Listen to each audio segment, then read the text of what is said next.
Hello everyone and welcome back to Timber and Stone. We will be working on a new building back here, a little bit filling in this back area behind, say, the blacksmith and near the actual shipyard buildings, and also the current, well, it's acting like a town hall, but it is the trading post and tavern. So what I want to do, this is going to be one of the final profession buildings because we're basically covering all of them at this point.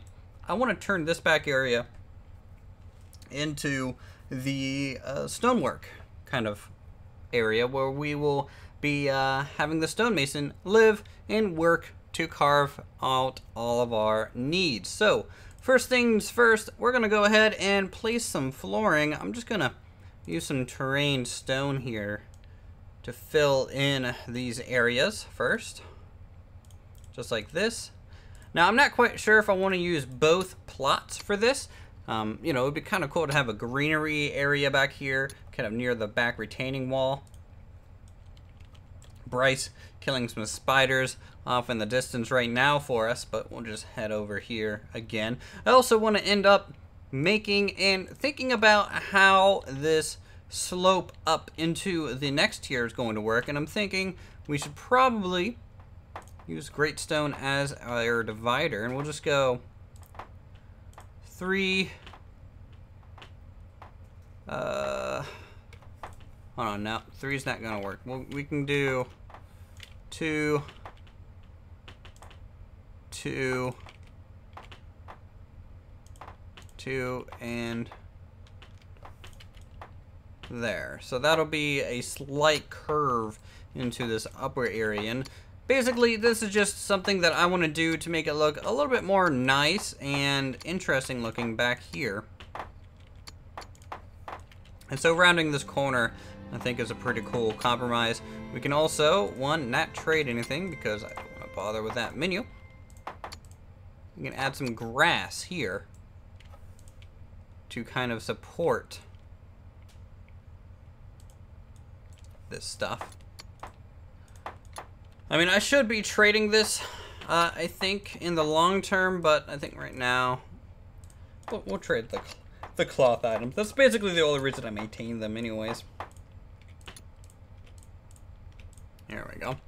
And this will allow a good funnel into the staircase, which will start about right here and then go up the 3 steps there to the next tier. We're going to have to buy a lot of stone to fill in a lot of this terrain, raise it up 4 whole blocks, and go from there. We're also going to have to remove a lot of these trees. So in fact, we're going to go ahead and mark all these trees for removal. Alright, just like so.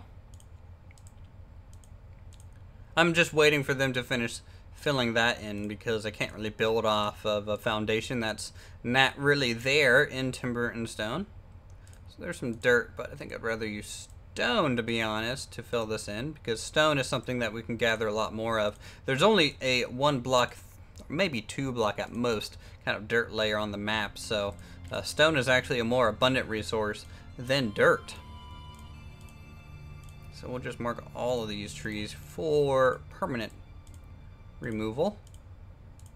Even some of these burnt ones that the necromancers over the past 137 days have gotten rid for us. There's all these back here too. Archer on patrol. So that's a good start. That'll keep them pretty busy. You are just idling, aren't you? You're not really doing your patrol route, which makes me think that we have more than 4 archers, I think. Yeah. Alright. So over here, we'll just go ahead, switch it to ×2 speed, just so they can hurry it up. Let's decide on the foundation, and I'm thinking for this area, I want to use the largest kind of square here for the exterior kind of yard, because working with stone and stone dust and things is not really the most healthy thing a person can do. And so you want to have a good ventilated space for this. I think for the foundation,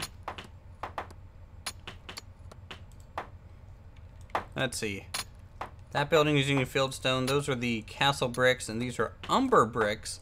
So let's do...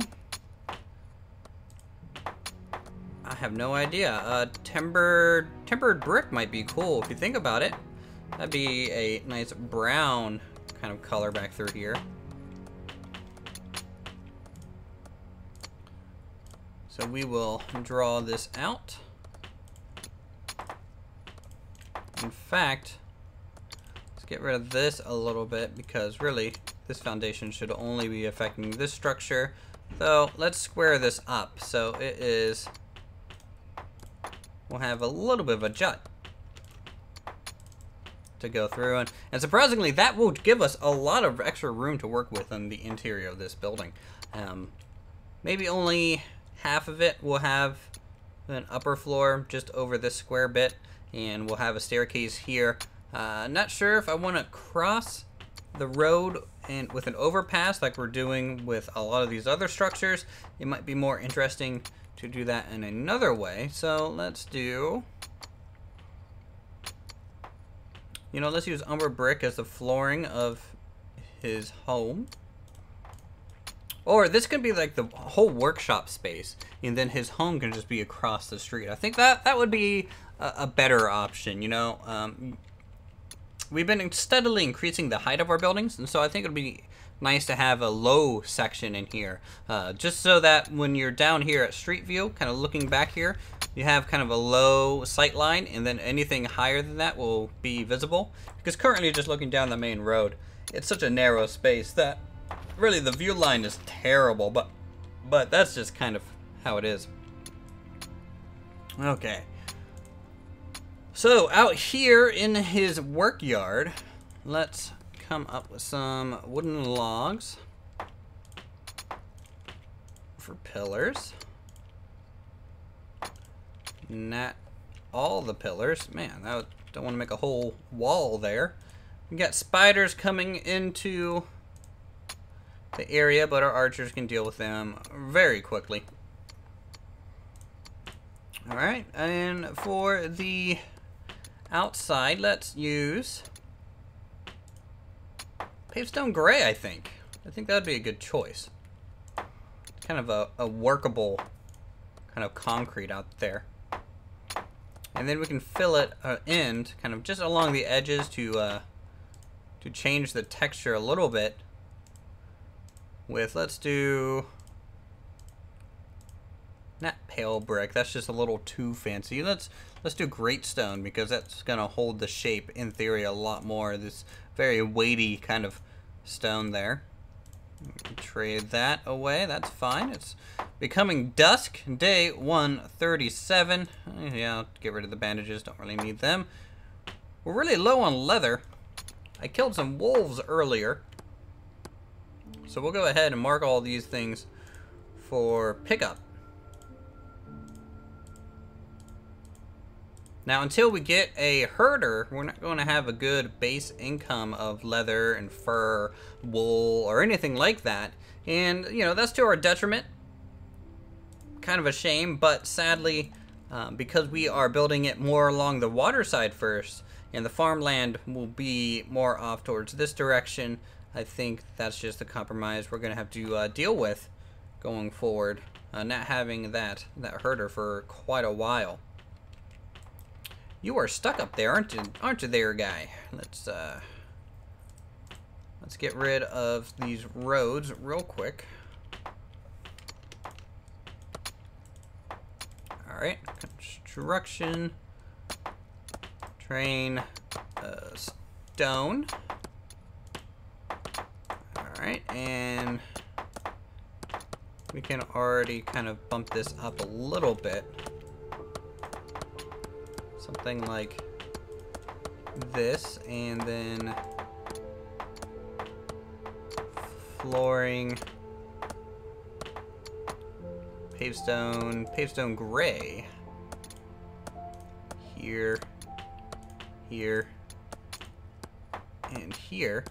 And then that'll just create a natural staircase for that guy to get down. I don't necessarily want to worry about it too much. However, this is actually going to block off that whole section. So we, in effect, have a wall surrounding this lower area, except for the flanks, which is kind of interesting and also kind of bad. So for now, we want to just use some scaffolding on each side. Because I want to allow the AI to come through this point, because this is where I have our guards positioned. I think that makes sense. It probably doesn't, but that's what I'm going for. And then, you know, the pathfinding will hopefully figure its way out through there. I know this is going to be a little dark for a little bit, but, you know, not much we can do. The foundation of the structure is here now, and I think we can just jump pretty much straight into the speed build here overnight. And hopefully it doesn't take us too long to construct the small production area for all of our stonework.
All right, so here we are after the speed build section of the episode, and you can see this area has been filled in rather nicely. Problem might be the fact that we have thatch roof kind of all through this chunk here. However, I think it's okay to do things like this from time to time. You know, you can't change the roof up just every other building. Sometimes you're just gonna get multiples like this. But overall, I'm pretty happy with how these turned out. They're basically miniature versions of things we've kind of already built before. You know, this is my standard kind of go-to design when it comes to like a stonemasonry workshop. You know, it's an outdoor arid area. It has a little bit of a, you know, roof runoff here just so that maybe keep out some wind or some snow just along the core there. You get some stone blocks just sitting around here, a partially sculpted statue, and you know, the way you make these statues is that luckily the base of the statue is actually the only block that's really counting, and so you're able to put another stone block on top of that. It can be any stone. I just think the base stone of the terrain kind of fit the color of the statue the best. There are some wood piles out here. There's some miscellaneous crates, an anvil, and a small workbench. However, on the inside, that's where it gets kind of fun for him in his workstation. He has his advanced work table here. He's got his own forge. This is where he'll be making a lot of the stone bricks and things like that. His own little fireplace to keep warm, even though, thinking about it, the foundry is probably making most of the heat in here. Maybe the fireplace is just for some extra lighting effect there. He also has some ingots and a tool chest there just to, you know, drop off some things. Because he does maintain some tools. He does maintain some additional things like that. Over across the street is his home. He's got some nice sculpted statues flanking his fireplace there. He's got some bookcases, medium table, and a bed. You know, keep it simple for this guy. His yard back here has one well and just a green space just to kind of fill in that whole area. But that's pretty much all this guy owns. You know, if you think about it, it's just a more wide, shorter version of what we've been doing with a lot of these other professions, you know, from, say, the blacksmith having his forge area. That's just, it's an open but slightly covered area with his upper bedroom just on top. This would have just been another story on top of there for his living quarters. If that's something we wanted to do, however, I think it would have looked a little wonky, and I just like the height change. It makes the other buildings surrounding it look a little taller, and it's just filling in the space kind of nice like. Now, we have finished all the professions in Timber and Stone. In fact, if we take a look at it, you know, blacksmith we don't really have a builder's hut, but then again, builders just kind of hang around everywhere. It's up to you guys if you want me to build like an actual construction, I guess a construction site. Yeah, maybe a construction site. That'd be cool for the builder profession. Engineer, he has, actually I don't think the engineer has anything. I think usually I wrap the engineer up into, wait, hold on, I think the engineer does have something. I think he was back here. Yes, I think that he was attached down here. Yep. This is where the engineer lives. He lives attached to the shipyard. I remember now. And it's just, this series gets so long and you forget kind of where all you've built. We don't have a forager's hut or anything yet. That's something to consider. We do have fishermen's huts. Nothing for farmland just yet. That's when our town gets out more towards that direction. We just built the stonemason. We have a tailor. We have a trader. We don't have a wood chopper's hut, but I think that's more on the exterior part of town there. We have a migrant coming into town now. It's another farmer. You know, we can have 3 farmers, and we'll have 3 fields at the end. You know, I want to keep the farmers less than fishermen. Fishermen are definitely the primary food source here in this season of Timber and Stone. So, if you guys have any ideas on what you want on this nice curved plot, with curved plots, there's a couple ways you can tackle this. You know, we can do an L-shaped building here and leave the partial curve to grassland just to open that up. You can include that into the building and possibly just do a short L here and leave some grass along the edges. You know, there's some different designs and building shapes that you can make using such an odd source of a pivot in there, but it's up to you guys on what profession goes here. You know, your guys' suggestions have helped me out greatly because, one, it motivates me to keep building, because, you know, this does take a decent amount of time, but also I think it encourages you guys to interact and help out on the channel because, you know, otherwise there's no point in me building it if you guys aren't enjoying it. Anyways, if you guys enjoy Timber and Stone, do leave a like down below, leave a comment, and subscribe if you are new to the channel and want to see some more creative goodness. So until then, thank you guys so much for watching, and I'll see you next time.